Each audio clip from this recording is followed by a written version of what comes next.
만약에 여러분이 평생을 믿어왔던 신념이 사실은 거짓에 의한 것이라면 무슨 기분이 들까요? 오늘은 서대문형무소 역사관에 방문했던 일본 대학생들의 사연을 소개해 드리려고 합니다. 조금 불쾌할 수도 있지만 그들이 한국에 방문한 이유는 한국의 역사 왜곡을 밝혀내기 위해서라고 하는데요. 하지만 그들은 이번 한국 방문 때문에 충격적인 진실을 깨닫고야 말았다고 합니다. 과연 그들에게는 무슨 일이 있었던 걸까요? 함께 살펴보겠습니다. 감동시작 애청자 여러분, 영상 시작 전 좋아요와 불우이웃을 위해 끝까지 시청 부탁드립니다. 일본 여대생의 사연입니다. 제 이름은 마미루입니다. 저는 일본 요코하마에서 대학교에 다니고 있는 어엿한 대학생이랍니다. 하지만 부끄럽게도 저는 아주 무식한 생각을 가지고 있었어요. 바로 한국을 싫어하고 무시해왔던 것이죠. 심지어 대학생이 되었을 때는 그 신념이 점점 강해지더군요. 가끔씩은 혐한 도서를 구매해 읽을 정도였습니다. 제가 한국에 크게 대인 적이 있냐고요? 그건 아닙니다. 이를테면 한국인에게 크게 사기를 당했다거나 하는 것들 말이죠. 한국을 싫어하게 된 특별한 계기가 있었던 것은 아니에요. 그러나 단지 가정 환경이 그랬을 뿐이죠. 저희 부모님이 한국을 무척 싫어하셨거든요. 지금은 제가 그들의 인식을 바꾸려고 엄청 노력하고 있기 때문에 살짝 나아지셨지만 말이에요. 저희 부모님은 제가 어릴 적부터 종종 한국을 깔보는 듯한 어투로 이야기하곤 했습니다. 그러면서 늘 하시는 말씀이 한국은 그다지 좋지 못한 국가라고 일본인들이 잘 살게 해준 나라인데 지금 은혜도 모르고 우리를 싫어한다는 식으로 말씀해 오셨죠. 아마 조금이라도 역사를 공부한 분들은 모두 고개를 갸우뚱하실 거예요. 당연합니다. 그건 잘못된 교육이었으니까요. 제가 바로 그런 부모님으로부터 자라왔기 때문에 혐한 인식이 있었던 것 같아요. 뭣도 모르면서 뉴스에 한국 이야기가 나오면 저도 모르게 눈살을 찌푸린다거나 안 좋은 보도가 들려오면 괜히 통쾌하다고 생각하고는 했을 정도였어요. 전 부모님께 단 한 번도 왜라는 질문을 해본 적이 없습니다. 그저 어머니와 아버지께서 하시는 말씀이니 고지곳대로 믿으면서 자라왔습니다. 대학생이 될 때까지 말이죠. 그 과정 안에서 자연스럽게 한국을 싫어하는 마음이 더욱 강해졌었어요. 그렇게 대학 생활을 하던 중 저는 교내 동아리 중 한 곳에 반드시 들어가야 한다는 말을 들었습니다. 그땐 이미 대부분 동아리의 모집 기간이 마감됐던 참이었죠. 신청 기간이 거의 끝나가고 있었기 때문에 전 아무 동아리나 들어갈 수밖에 없었어요. 그리고 급하게 신청서를 작성했습니다. 오죽하면 나중에 동아리 부원이 되었다는 소식을 받았을 그때 저는 제가 어떤 동아리에 들어가게 되었는지 처음 알게 되었어요. 그곳은 바로 여행을 통해 역사를 배우는 동아리였죠. 참고로 전 여행은 좋아했지만 역사는 끔찍이도 싫어하는 사람이었어요. 하지만 어쩔 수 없었죠. 다른 동아리는 모두 마감되었기 때문에 별다른 선택지가 없었습니다. 그렇게 전 그 동아리의 부원이 되었지요. 어느 날 동아리 첫 모임이었습니다. 당장 다음 주에 여행을 떠나야 한다고 하더군요. 우리는 어느 장소를 택할지 고민하고 있었죠. 전 그다지 관심이 없었지만 말이에요. 그저 가까운 데로 아무 곳이나 갔으면 했어요. 당시 오키나와와 삿포로 등 요코하마에서 멀리 떨어진 지역의 이름이 나왔습니다. 모두 다 비행기를 타고 가야 하는 곳이었죠. 그런데 갑자기 조용히 있던 한 학생이 나지막히 이야기했어요. 그럴 거면 한국으로 가자고 말입니다. 어차피 비행기를 탈 거면 외국으로 가는 게 좋지 않냐는 의견이었어요.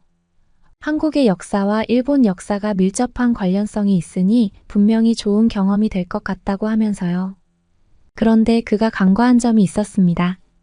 바로 우리 동아리에는 혐한까지는 아니어도 한국을 싫어하는 사람들이 몇몇 있었어요. 그래서 한국으로 의견을 통일시킬 수 없었죠. 그런데 그가 이런 제의를 하더라고요. 그렇다면 한국에서 왜곡하고 있는 일본 역사에 대해 조사를 하자면서 말이에요. 생각해보니 의외로 좋은 의견이었습니다. 일본의 지역을 돌면서 일본 역사를 공부하는 것도 좋지만 한국에 가서 왜곡된 일본 역사를 지켜낼 수 있다면 훨씬 더 보람찬 일일 테니까요. 결국 우리는 다 함께 한국에 가게 되었습니다. 한국을 반대했던 동아리원들은 억지로 따라가는 모양새이긴 했죠. 그렇게 우리는 한국행 비행기를 타고 김포공항에 도착했어요. 공항에 도착했지만 다들 여행임에도 불구하고 그다지 기분이 좋아 보인다거나 들떠 보이는 표정은 아니었습니다. 아마 원하는 장소가 아니었기 때문이었겠죠. 동아리 부장이 애서 분위기를 띄워 보였고 다들 억지 미소를 지으며 여행을 시작했습니다. 하지만 이제 와서 솔직하게 말하자면 전 공항에 도착하자마자 제가 생각한 한국의 분위기와 너무 달라서 놀랐어요. 마치 서구권 같았거든요. 또 제가 들었던 것과 다르게 한국은 고도로 성장한 국가였어요. 주변만 둘러봐도 여러 기술이나 서비스에서 알 수 있었죠. 또 한국 사람들이 이렇게 모두 예쁘고 잘생겼는지 몰랐어요. 부모님께선 늘 제게 한국 사람들은 못생기고 자기 관리도 잘하지 않으며 옷도 촌스럽게 입는다고 하셨었거든요. 그런데 실제로 와서 보니 다들 텔레비전에 나오는 연예인 같았어요.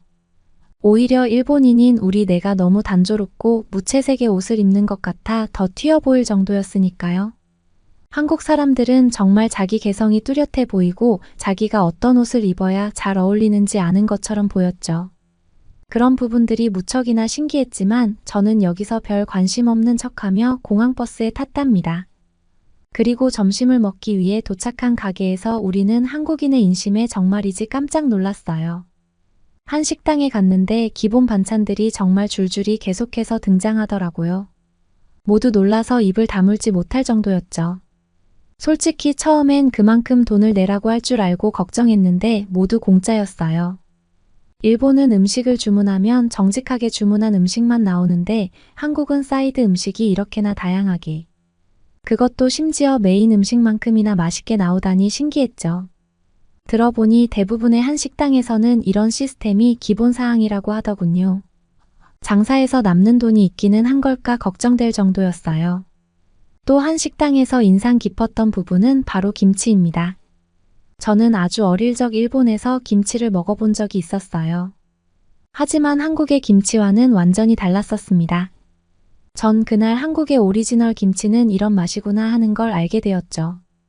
일본 김치는 단맛이 굉장히 강한 편이거든요. 하지만 한국 김치는 맛도 진하고 발효가 된 탓인지 독특한 맛이 나서 식사가 끝난 이후에도 두고두고 생각나는 맛이었어요. 오죽하면 직접 포장해서 일본에 돌아가 주변 지인들에게 진짜 김치는 이런 맛이다 하고 알려주고 싶다는 생각이 들었을까요? 그렇게 점심을 먹은 이후 저는 드디어 제 생각을 180도 바꾸어 놓은 곳 바로 서대문 형무소에 가게 됩니다. 사실 이곳은 여행 일정에 넣기 전 가장 많이 고민했던 장소였어요. 아무래도 일본인들의 만행을 기록해 놓은 곳이니까요. 이게 사실이라면 일본인들의 잘못한 행동들을 우리 두 눈으로 목격하게 되는 거였습니다. 하지만 그럼에도 어찌되었든 우리는 역사 동아리이니까 취지에 맞게 진행하자고 하였죠. 배울 건 배우고 왜곡된 사실이 있으면 우리가 바로 잡으면 된다고 생각했어요. 맨 처음 한국을 제안했던 학생도 일본과 한국의 정보를 중립적인 입장에 서서 바라보면 되는 것이라며 크게 신경 쓰지 말자고 하였어요. 하지만 그곳에 가보신 분들이라면 아실 겁니다. 그곳은 절대 중립적인 입장에서 바라볼 수가 없어요. 저조차도 믿기지 않을 정도로 끔찍한 일들을 한국인들이 당했으니까요. 정말이지 도중에 그곳을 뛰쳐나오고 싶더군요. 처음엔 아무 생각 없이 들어갔던 곳이었습니다. 하지만 일제강점기 그들의 끔찍했던 고문의 만행을 보며 전 충격이 컸어요. 이런 걸 배운 적이 단 한 번도 없었거든요. 우리 선조가 이런 추악한 짓을 했다는 게 도저히 믿기지가 않았습니다. 그곳에는 고문의 현장이 아주 생생하게 묘사되어 있었고 수감되는 곳도 실제로 들어가 볼 수 있었어요. 10명이 채 되지 않는 우리 동아리 부원이 모두 들어가도 좁은 그 방 안에 수십 명이 들어가 몇 달 며칠을 생활했다는 게 정말이지 말도 안 나오더군요. 아직도 글을 쓰면서 온몸에 소름이 돋을 정도인데 특히나 물고문이나 가시가 박힌 상자, 고문 그리고 손톱을 들추는 고문 같은 것들은 보기만 해도 그 고통이 저에게도 전해져 차마 눈뜨고 바라보기가 힘들 지경이었어요. 인간이라면 할 수 없을 것 같은 그런 추악하고 보기도 싫은 짓들을 어떻게 했는지 이해할 수가 없었죠. 처음엔 부정하고 싶었어요. 이런 행동들을 우리 선조가 했다는 사실을 믿고 싶지가 않았습니다. 하지만 나중엔 되려 화가 나더군요. 이미 이러한 일들이 일어난 건 되돌릴 수 없지만 적어도 사죄하는 차원에서 후손들에게 역사를 제대로 알려줘야 하는 게 아닐까요? 왜 저는 그동안 왜곡된 역사, 잘못된 이야기만을 들어왔던 걸까요?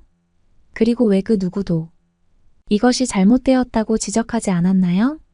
처음엔 가벼운 마음으로 입장했던 그곳을 나올 땐 정말이지 마음이 불편하고 발걸음이 무거웠습니다. 그냥 가기엔 무언가 잘못된 것 같다는 생각을 아마 모두가 했을 거예요. 그것은 어떤 감정인지 말하기 정말 어렵군요. 형무소를 나오면서 동아리 부원들은 모두 하나같이 깊은 생각에 잠긴 모습이었습니다. 그리고 한 명이 말을 꺼냈죠. 우리 모두 이곳에서 돌아가신 안타까운 분들을 위해 애도를 표하는 시간을 가지는 게 어떻겠냐고 말이에요. 놀랐던 점은 그는 동아리 부원 중 유독 한국을 싫어하는 사람이었습니다. 하지만 그는 바뀐 듯 보였죠. 그렇게 우리는 서대문 형무소를 완전히 빠져나오기 전 고개를 숙이며 애도의 시간을 가졌습니다. 그리고 지금까지 역사를 잘못 알아도 단단히 잘못 알았다는 사실을 깨달았죠. 부모님이 저에게 지금까지 완전히 이상한 지식을 주입해 왔다는 것도 물론 알았고요. 그리고 일본 선조들이 이렇게 추악한 짓을 저지른 것도 모르고 아무 이유 없이 한국인들을 미워해 온 스스로가 창피하고 부끄러웠어요. 역사 그러니까 근현대사나 두 나라의 상황, 그리고 분쟁 등에 대해 잘 모르고 선동에 의해 혐한 감정을 느끼는 사람들이 많을 것이라고 생각합니다. 그리고 그런 사람 중 하나가 바로 저 자신이었고 말이에요. 저를 포함한 동아리 부원들은 모두 그때의 그 여행 덕분에 생각이 많이 바뀌었고 역사에 대해 제대로 알아야겠다는 생각을 했습니다. 그리고 당연히 한국에 대한 인식이 완전히 바뀌었죠. 솔직하게 말하자면 일본에 돌아온 후로 지금까지 잘못 알아왔다는 사실의 충격도 컸고 죄책감에 시달려 잠을 못 이룰 때도 많았습니다. 학창시절 일제강점기에 대하여 배우긴 하였지만 일본이 한국을 통치했다는 사실만 간단히 알려줄 뿐 어떤 만행을 저질렀는지 자세하게 배우지 않았었거든요. 아마 스스로 생각해도 창피하고 부끄러운 짓이었기에 그런 치부를 참아 후손들에게 들추고 싶지 않았겠지 싶어요. 하지만 그것은 명백히 잘못된 것이잖아요. 선조들이 큰 잘못을 저질렀기에 적어도 그 사실을 똑바로 알고 살아야 한다고 생각해요. 그렇게 생각하던 참에 우리들처럼 왜곡된 역사를 배우지 않고 일본의 아이들이 제대로 된 역사를 낱낱이 알 수 있도록 스스로 그 길을 개척하고 싶다는 결심이 들었습니다. 그렇게 전 한국 역사에 대해 제대로 공부하여 아이들에게 제대로 알려줄 수 있는 교사가 되기로 다짐하였죠. 그렇게 현재는 열심히 교사를 준비하는 중입니다. 나중에 아이들만큼은 똑바로 된 역사를 배웠으면 좋겠어요. 그리고 그것을 가르치는 사람이 저였으면 더욱더 기쁠 것 같아요. 어떻게 보셨나요? 한국에서 충격적인 진실을 깨닫게 된 일본 대학생의 사연이었습니다. 사실 자신들의 치부를 스스로 인정하는 것은 어른이 되어도 쉽게 할 수 없는 선택인데요. 사연의 주인공은 진실을 목격하고 나서는 도저히 그 진실을 외면할 수가 없었다고 합니다. 어쩌면 이 같은 일본의 잘못된 역사인식은 그녀 하나만의 문제가 아닌 잘못된 교육을 행하고 있는 일본 전체가 스스로 반성해야 할 문제이기도 한데요. 우리 한국인들이 역사를 잊지 않고 꾸준히 진실을 위해 싸우고 있는 이상 언젠가는 모두가 진실을 인정하는 날이 올 것이라고 생각합니다. 그러면 다음 사연으로 넘어가겠습니다. 공항은 우리가 속한 나라가 얼마나 위대한지를 가장 직접적으로 느낄 수 있는 공간입니다. 바로 여권의 힘을 가장 잘 확인할 수 있기 때문인데요. 아무리 자신의 나라가 위대하다고 믿는다 해도 공항에 가서 여권을 내밀고 나면 그것이 사실인지 진실인지 쉽게 밝혀낼 수 있습니다. 오늘 소개해드릴 사연은 함께 공부하던 한국인 유학생을 후진국에서 왔다며 무시했었던 유럽 여성의 경험담입니다. 그녀는 무시했던 한국인과 공연을 위해 세계를 돌아다니며 공항에 갈 때마다 한국의 위상에 이상함을 느끼기 시작했다고 하는데요. 과연 그녀에게는 무슨 일이 있었던 걸까요? 프랑스 여성의 사연입니다. 안녕하세요. 저는 프랑스라는 유럽 국가에서 태어난 세레나입니다. 전 파리 음악대학에서 바이올린을 공부했고 지금은 오스트리아 빈 예술학교에서 유학 생활을 하고 있어요. 저희 학교에는 다양한 국가에서 온 유학생들이 음악적인 발전을 위해 열심히 노력하고 있습니다. 저도 그중 하나고요. 뛰어난 실력을 가진 친구들이 전 세계에서 모였으니 경쟁이 얼마나 치열하겠습니까? 저 같은 바이올리니스트만 해도 쟁쟁한 실력자들이 널려 있다고 할 수 있죠. 잠시만 연습을 게을리하면 뒤처지고 도태되는 것이 이곳의 냉정한 현실입니다. 전 제가 만난 룸메이트에 대해서 이야기를 해보려고 해요. 한국에서 온 미연이라는 친구는 제가 한 학기를 거의 마칠 무렵 저희 학교로 유학을 왔어요. 예쁘장한 외모를 가진 그녀는 저와 기숙사 룸을 같이 쓰게 됐고, 전 우리 학교에 입학한 미연이를 친절하게 대해 주었습니다. 처음에 미연이와는 아무 문제 없이 잘 지냈어요. 그녀는 특별히 트러블을 일으키거나 튀는 스타일이 아니었고 하루의 대부분을 연습실에 틀어박혀 지냈어요. 친구들과 딱히 부딪힐 만한 기회조차 없었던 거죠. 그런데 그녀를 둘러싼 묘한 소문이 돌기 시작하더라고요. 원래는 빈 예술학교에 올 실력이 안 되는데 부정한 방법으로 입학을 한 것이다. 혹은 담당 교수가 그녀의 입학을 도왔다거나 미연이의 아버지가 학교에다 많은 기부금을 냈다는 소문이었어요. 정확한 진실을 알 수는 없었지만 분명 그녀에게 도움이 되지 않는 이야기였죠. 친구들은 그녀를 이상한 눈으로 보기 시작했고, 그런 분위기 때문에 룸메이트였던 저도 미연이를 객관적으로 대하기가 힘들었어요. 차라리 그녀에게 솔직히 물었어야 했는데, 예민한 질문인 것 같아서 차마 입 밖으로 꺼내지 않은 것이 제 불찰이었어요. 미연이에 대한 소문들은 제 마음속에 의심과 미움을 키우기 시작했고, 저 역시 그녀를 대하는 태도가 달라지기 시작했죠. 미연이와 한 방을 쓰면서도 사적인 이야기는 거의 하지 않았고, 어쩌다 그녀가 말을 걸면 단답형으로만 대답했어요. 지금 생각해봐도 그건 무척 치졸한 행동이었어요. 하지만 당시 저는 좋지 않은 소문이 도는 그녀와 가깝게 지내면 안 된다는 생각을 갖고 있었죠. 당연히 제 그런 차가운 태도를 미연이도 느꼈을 겁니다. 그리고 어느 순간부터 우리 두 사람은 마치 타인처럼 지내기 시작했어요. 같은 수업을 듣고 같은 방을 쓰면서도 말 한마디를 섞지 않았을 때도 많았죠. 그녀와 어울리는 친구는 거의 없었고 그녀는 밥도 거의 혼자 먹더라고요. 늘 혼자 다니는 미연이가 신경이 쓰였지만 결국 그건 그녀의 책임이라고 생각했어요. 그렇게 버티다 지치면 알아서 자기 나라로 돌아갈 거라고 생각했죠. 그러던 어느 날이었습니다. 저에게 미연이와 결정적으로 멀어지게 된 사건이 벌어졌죠. 전 우연히 방에 보관해 두었던 제 악보가 사라졌다는 걸 알게 됐어요. 그건 작곡 수업을 위한 중요한 악보였는데 아무리 방을 뒤져봐도 찾을 수가 없는 겁니다. 그래서 미연이에게 제 악보를 보지 못했냐고 물었는데 그녀는 어깨를 으쓱 올리며 보지 못했다고 대답하더군요. 순간 심드렁한 그녀의 표정에 제 의심이 증폭됐어요. 전 그녀와 같은 작곡 수업을 듣고 있었고 그녀는 그 악보가 제게 무척 중요하다는 걸 알고 있었죠. 전 미연이가 제 악보를 숨겼다고 확신했어요. 그렇지 않고서야 책꽂이에 잘 꽂아둔 악보 노트가 저절로 사라질 리는 없었으니까요. 전 신경질적인 말투로 당장 제 악보를 내놓으라고 말했어요. 도대체 어떻게 이런 짓을 했냐며 윽박을 질렀죠. 그러자 미연이는 왜 사람을 도둑으로 모냐며 거칠게 항의를 하더라고요. 자신은 그런 짓을 절대 하지 않았다면서 말이에요. 그녀의 뻔뻔한 거짓말에 화가 치밀어 올랐습니다. 역시 후진국에서 온 사람이라 하는 짓거리도 후지다고 막말을 마구 뱉었어요. 미연이는 억울하다는 듯 화를 냈지만 전 비난을 멈추지 않았죠. 그 사건으로 전 그녀를 완벽히 미워하게 됐어요. 아무리 자신이 따돌림을 당한다고 생각해도 어떻게 룸메이트의 중요한 수업 자료를 훔칠 생각을 할 수 있을까요? 덩달아 한국이란 나라에 대해서도 부정적인 인식이 강하게 들었어요. 개발도상국에서 겨우 벗어난 후진국형 국가 국민들은 항상 북한의 위협에 시달리고 미국이 돌봐줘야만 겨우 살아갈 수 있는 나라, 그것이 한국에 대한 제 솔직한 인식이었습니다. 전 친구들에게 당연히 후진국 한국에서 온 미연이가 엉뚱한 짓을 한다며 험담을 늘어놓았어요. 그게 잘못된 일인지는 알고 있었지만 그렇게라도 해야 제분이 풀릴 것만 같았죠. 하지만 다른 건 몰라도 그녀의 바이올린 실력은 정말 뛰어났어요. 수업 때마다 교수님의 칭찬을 받았고 친구들조차 그녀가 만들어내는 아름다운 선율의 엄지를 세웠죠. 솔직히 음악 학교에서 음악 실력만큼 돋보이는 능력은 없습니다. 그래서인지 그녀에게 등을 돌렸던 친구들이 조금씩 미연이에게 관심을 갖기 시작했고, 어느덧 미연이와 어울리는 친구들도 생기기 시작했죠.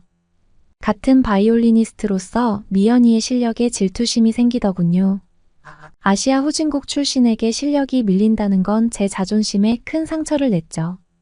전 그녀를 미워하는 만큼 연습에 열중했어요.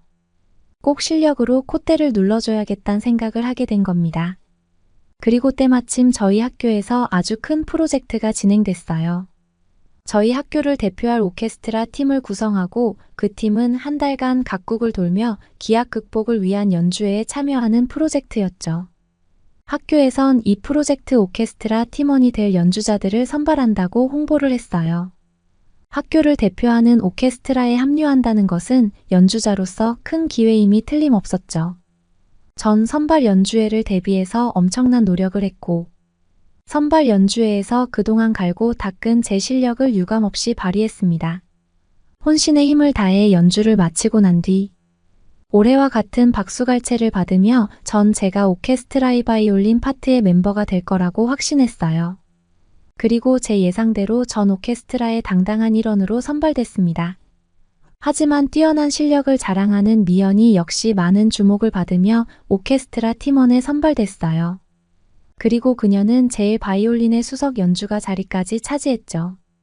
수석 연주가는 악단장까지 맡는 경우가 대부분이기 때문에 엄청난 영광이 아닐 수가 없었어요.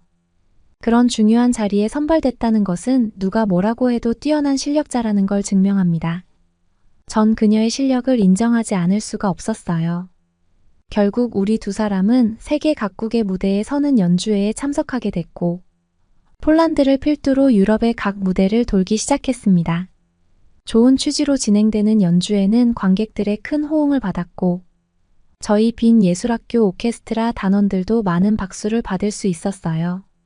미연이는 악단장으로서 훌륭히 제 몫을 해냈죠. 그런데 유럽 국가를 다닐 때에는 잘 몰랐는데, 다른 나라에 방문하면서부터 뭔가 이상한 점이 느껴지더라고요.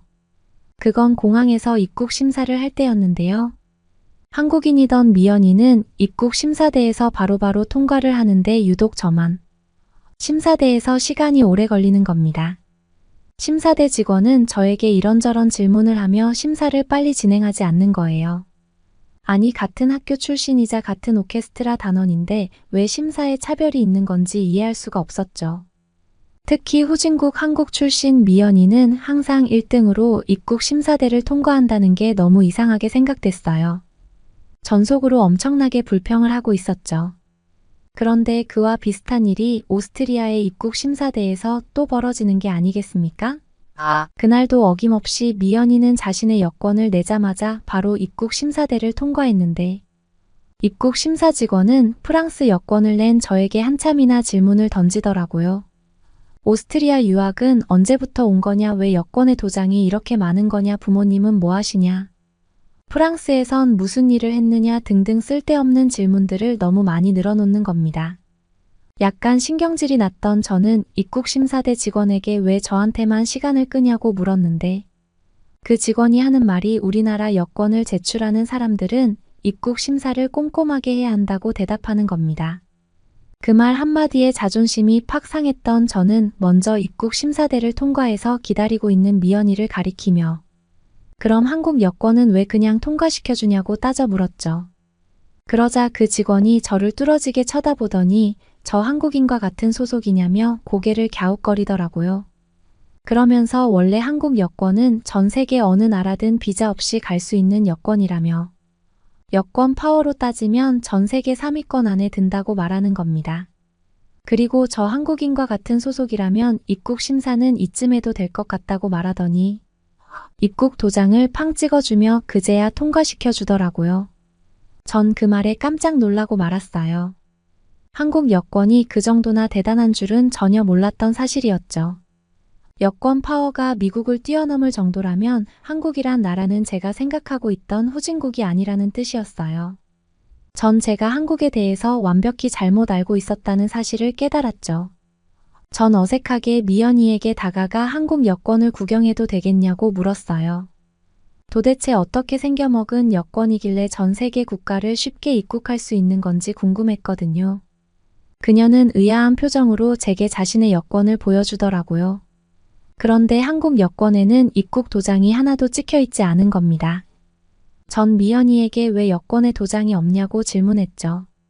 그러자 미연이는 한국 여권은 도장을 찍는 방식이 아니라 디지털로 처리하는 방식이라고 말하더라고요. 그 말을 듣는 순간 얼굴이 확 달아올랐어요. 전 디지털로 입국 도장을 대신한다는 말을 처음 들었거든요. 여권이 너덜해질 만큼 많은 도장이 찍혀 있는 걸 자랑스럽게 생각했던 제가 너무 창피해지는 겁니다. 그 일이 있고 난 후 전 한국에 대해서 진지하게 알아보기 시작했어요. 그리고 제가 얼마나 아둔한 생각을 가졌던 건지 깨달을 수 있었죠. 알고 보니 한국은 프랑스와는 비교할 수 없을 만큼 경제 대국이더군요.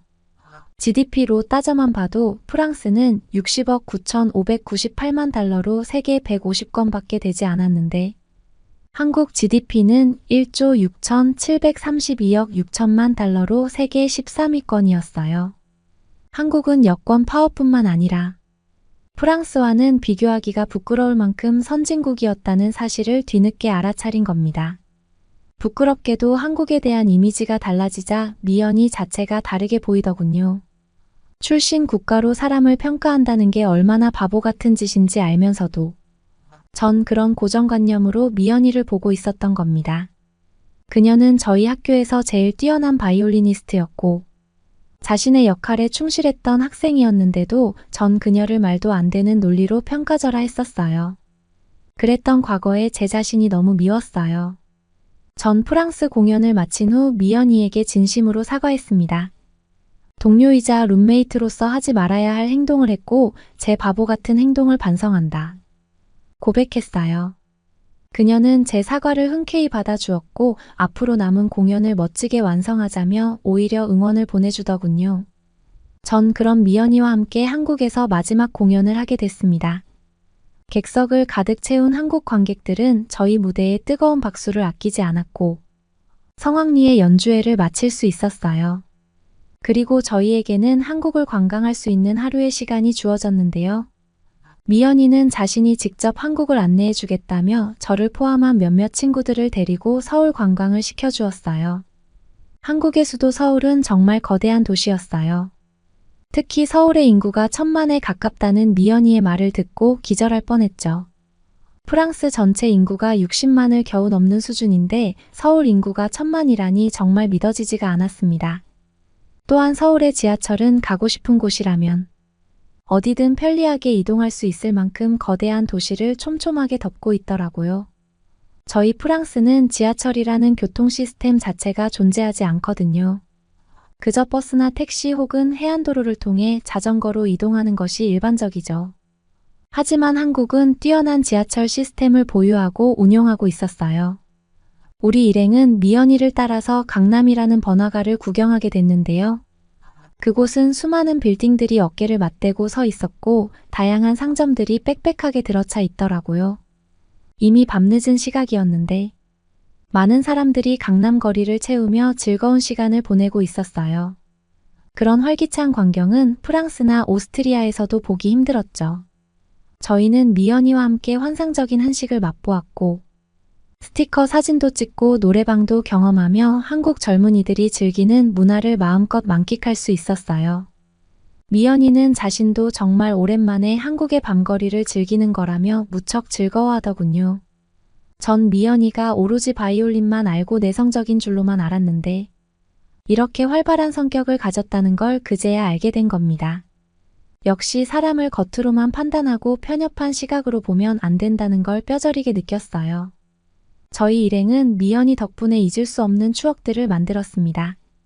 한 달간의 긴 여행을 마무리한 저희는 오스트리아로 돌아와서 정말 둘도 없는 친구로 지내게 됐어요.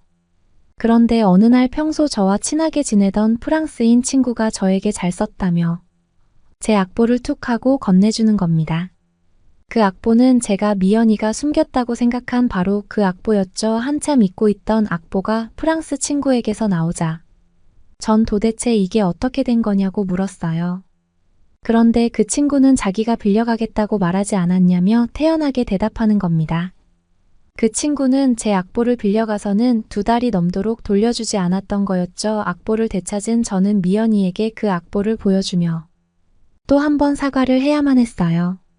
미연이는 그 악보가 사람 잡을 뻔했다며 깔깔 웃음을 터뜨리더라고요. 전 똘똘 뭉쳐있던 오해와 반목을 풀고 이제는 절친이 된 한국인 친구와 함께 여전히 최선을 다해서 음악 공부를 하고 있습니다. 이제 얼마 후 졸업을 하게 되면 각자의 인생을 걷게 되겠죠. 하지만 미연이 덕분에 인생을 어떻게 살아야 하는지 크게 깨달은 부분이 있어요. 그런 면에선 미연이와 한국에 대해 진심으로 감사한 마음을 가지고 있습니다. 전 여전히 그녀의 열렬한 팬이자 지지자입니다. 언제나 그녀의 인생에 밝은 빛이 비치길 기원합니다. 어떻게 보셨나요? 한국을 오해했었던 프랑스 여성의 사연이었습니다. 흔히 유럽인들은 유럽을 세상의 중심이라고 생각한다고 합니다. 실제로 유럽에는 유럽연합이라면 미국도 경계할 만큼 강력한 연합체가 있기도 한데요. 하지만 유럽 한 국가만 놓고 본다면 한국과 비교해 뛰어나다 말할 수 있는 국가는 많지 않습니다. 반면 한국은 놀라운 발전을 이룬 선진국으로 지금도 세계에서 큰 주목을 받고 있죠. 그러면 다음 사연으로 넘어가겠습니다. 미국의 한 항공사 사무실. 오늘 미국에서의 마지막 근무를 마치고 동료들의 축하를 받고 있는 미국 여성이 있습니다.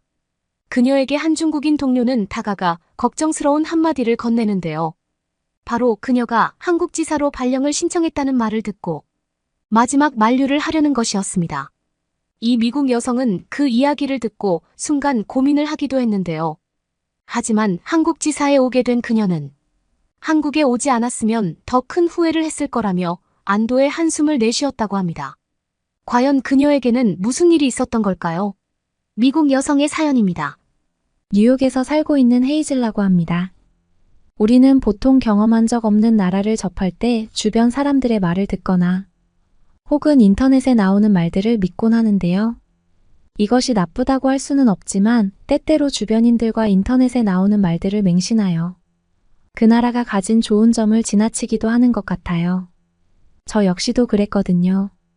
항공서비스학과를 나온 저는 운이 좋게도 인턴으로 근무를 시작한 항공사에서 정규직으로 전환이 되어 국제 비행에도 일을 할 수 있었어요.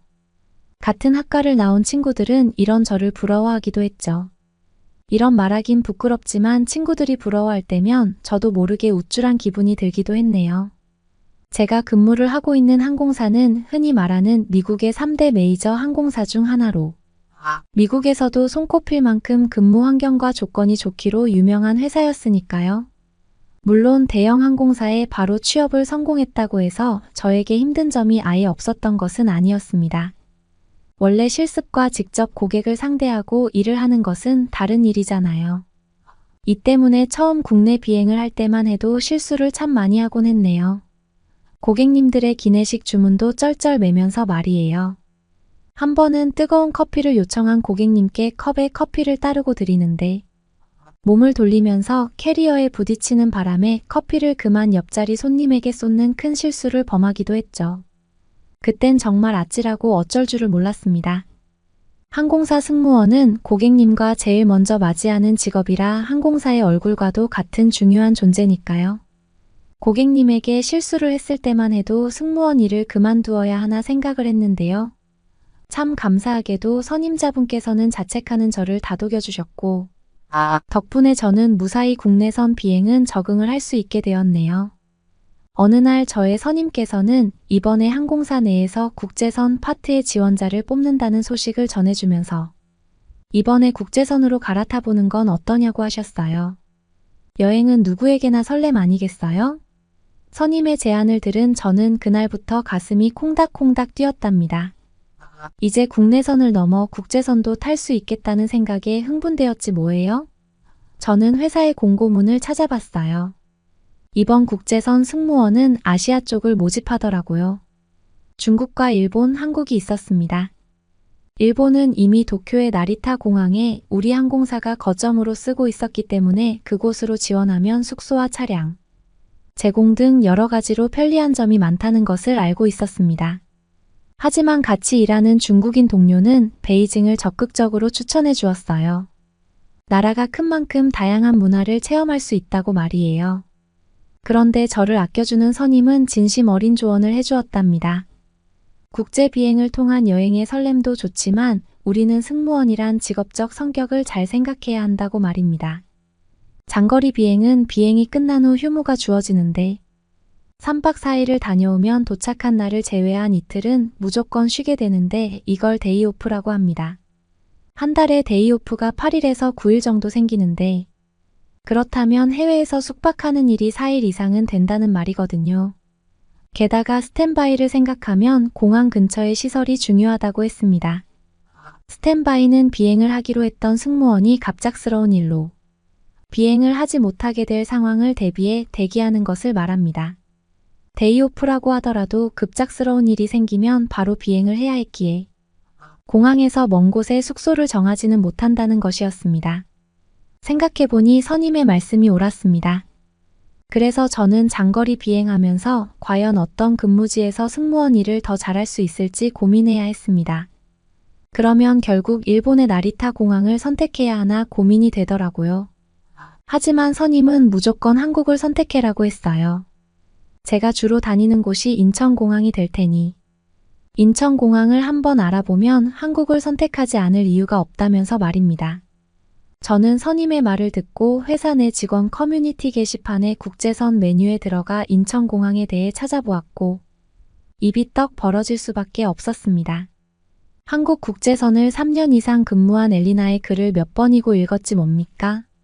그녀의 인천국제공항 이야기는 너무 세세하게 적어놓아서 머릿속에 그림이 다 그려질 정도였으니까요. 그녀의 글에는 인천공항의 위상부터 적어놓았습니다. 공항은 그 나라의 첫인상인데 인천공항은 말 그대로 귀족의 공항이라 할 수 있다. 공항의 품질 평가를 전문으로 하는 회사인 스카이트랙스와 여행업계의 오스카상이라고 불리는 리더스 초이스 어워드, 항공 승객 권리 단체인 에어헬프는 매년 세계의 공항을 선정하는데 거기엔 인천공항이 12년 연속 서비스 분야 1위를 차지하고 있다. 인천공항이 개항한 지 20년이 넘었지만 여지껏 인명사고 한 번 난 적 없고 전 세계가 코로나 방역으로 고심할 때 인천공항은 코로나19 방역 우수 공항상과 최고 보안 공항상까지 받은 곳이다. 나는 이곳이 세계에서 가장 안전한 공항이라 인정할 수밖에 없다. 전 세계 1,700개 공항 이용객을 대상으로 한 설문조사에서도 인천공항은 서비스 평가 5점 만점에 4.9점이라는 믿을 수 없는 점수를 받았다. 저는 엘리나의 게시글을 보자마자 국제선 지원은 무조건 한국이라고 마음먹었습니다. 코로나 이후 하늘길이 다시 열리면서 국제선 직원들도 한층 업된 분위기였습니다.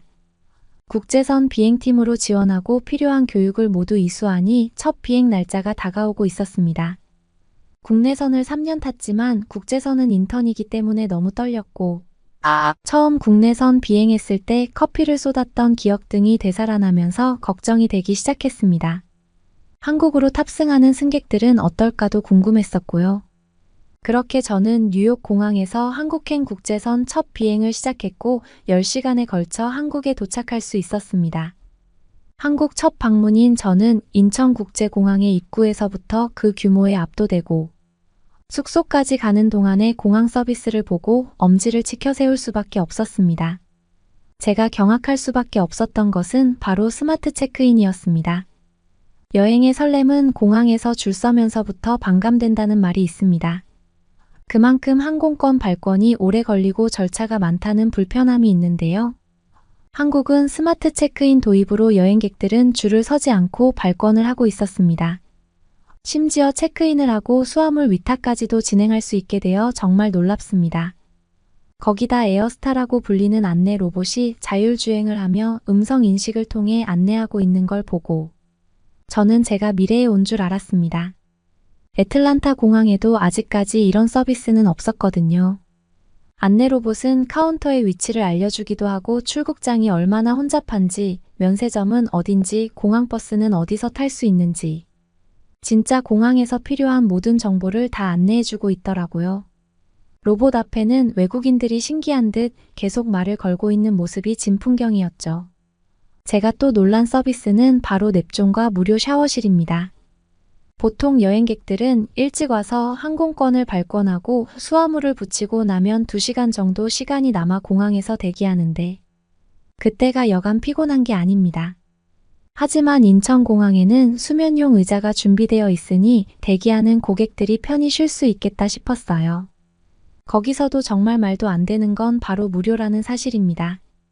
환승 고객한테는 샤워실도 무료라는 사실까지 듣고 정말 한국은 부자나라구나 생각했습니다. 막 퍼다 주는 게 아니고 정말 필요한 서비스를 제대로 제공하는 똑똑한 부자나라 말입니다. 마지막으로 저는 공항 내 세탁소를 보고 기절할 뻔했습니다. 어떻게 공항에 세탁소가 있을 수 있지, 누가 이 멋진 아이디어를 생각해냈을까 싶을 정도였어요. 한국 사람들은 머리도 정말 좋습니다. 세탁소에는 드라이클리닝과 수선, 다림질, 운동화 세탁까지 가능하기 때문에 업무차 한국에 온 비즈니스맨뿐만 아니라 여행객들에게는 무척이나 편리할 것 같았어요. 세탁소 옆에는 코트룸이 있어 외투도 보관이 가능했습니다. 일반 고객은 물론 저처럼 직업으로 이곳을 다니는 사람을 위해 항공사별 코트룸이 있어 일정 기간 동안 무료로 이용할 수 있도록 해주는 거 있죠. 저는 이 모든 상황이 거짓말 같아 미국에 있는 선임에게 SNS로 하나하나 일러 바쳤어요.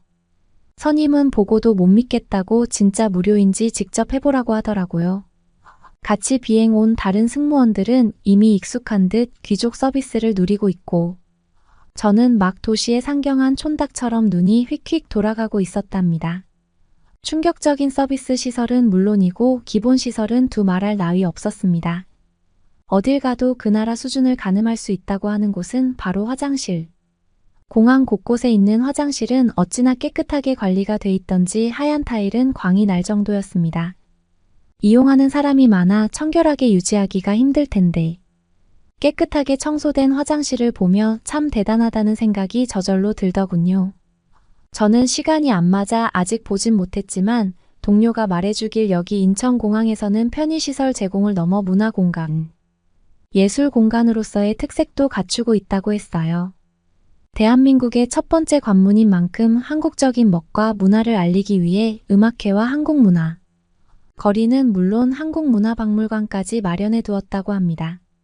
인천공항은 방문한 여행객을 위한 짧은 문화예술 공연으로 매월 새로운 공연과 볼거리, 즐길 거리가 많다고 하니 앞으로 저는 즐거울 일이 한가득일 것 같습니다.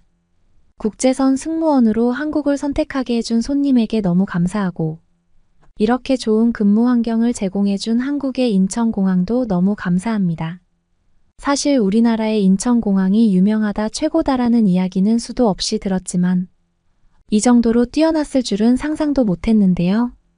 앞으로도 인천국제공항이 더욱 외국인들에게 편안한 휴식처이자 한국의 쾌적한 첫 인상으로 남겨지길 바라며 오늘의 영상 마치겠습니다.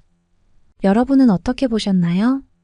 응원과 격려의 한마디씩을 댓글로 남겨주시기 바랍니다. 사연자분들께 전달해드리겠습니다. 실제 사연 제보를 받고 있습니다. 채택되신 분께는 작은 선물도 보내드리고 있습니다. 저희의 사연이 여러분의 하루에 작은 힘이 될 수 있었으면 좋겠습니다. 감동적인 사연을 주변 분들과 이야기 나눠보세요.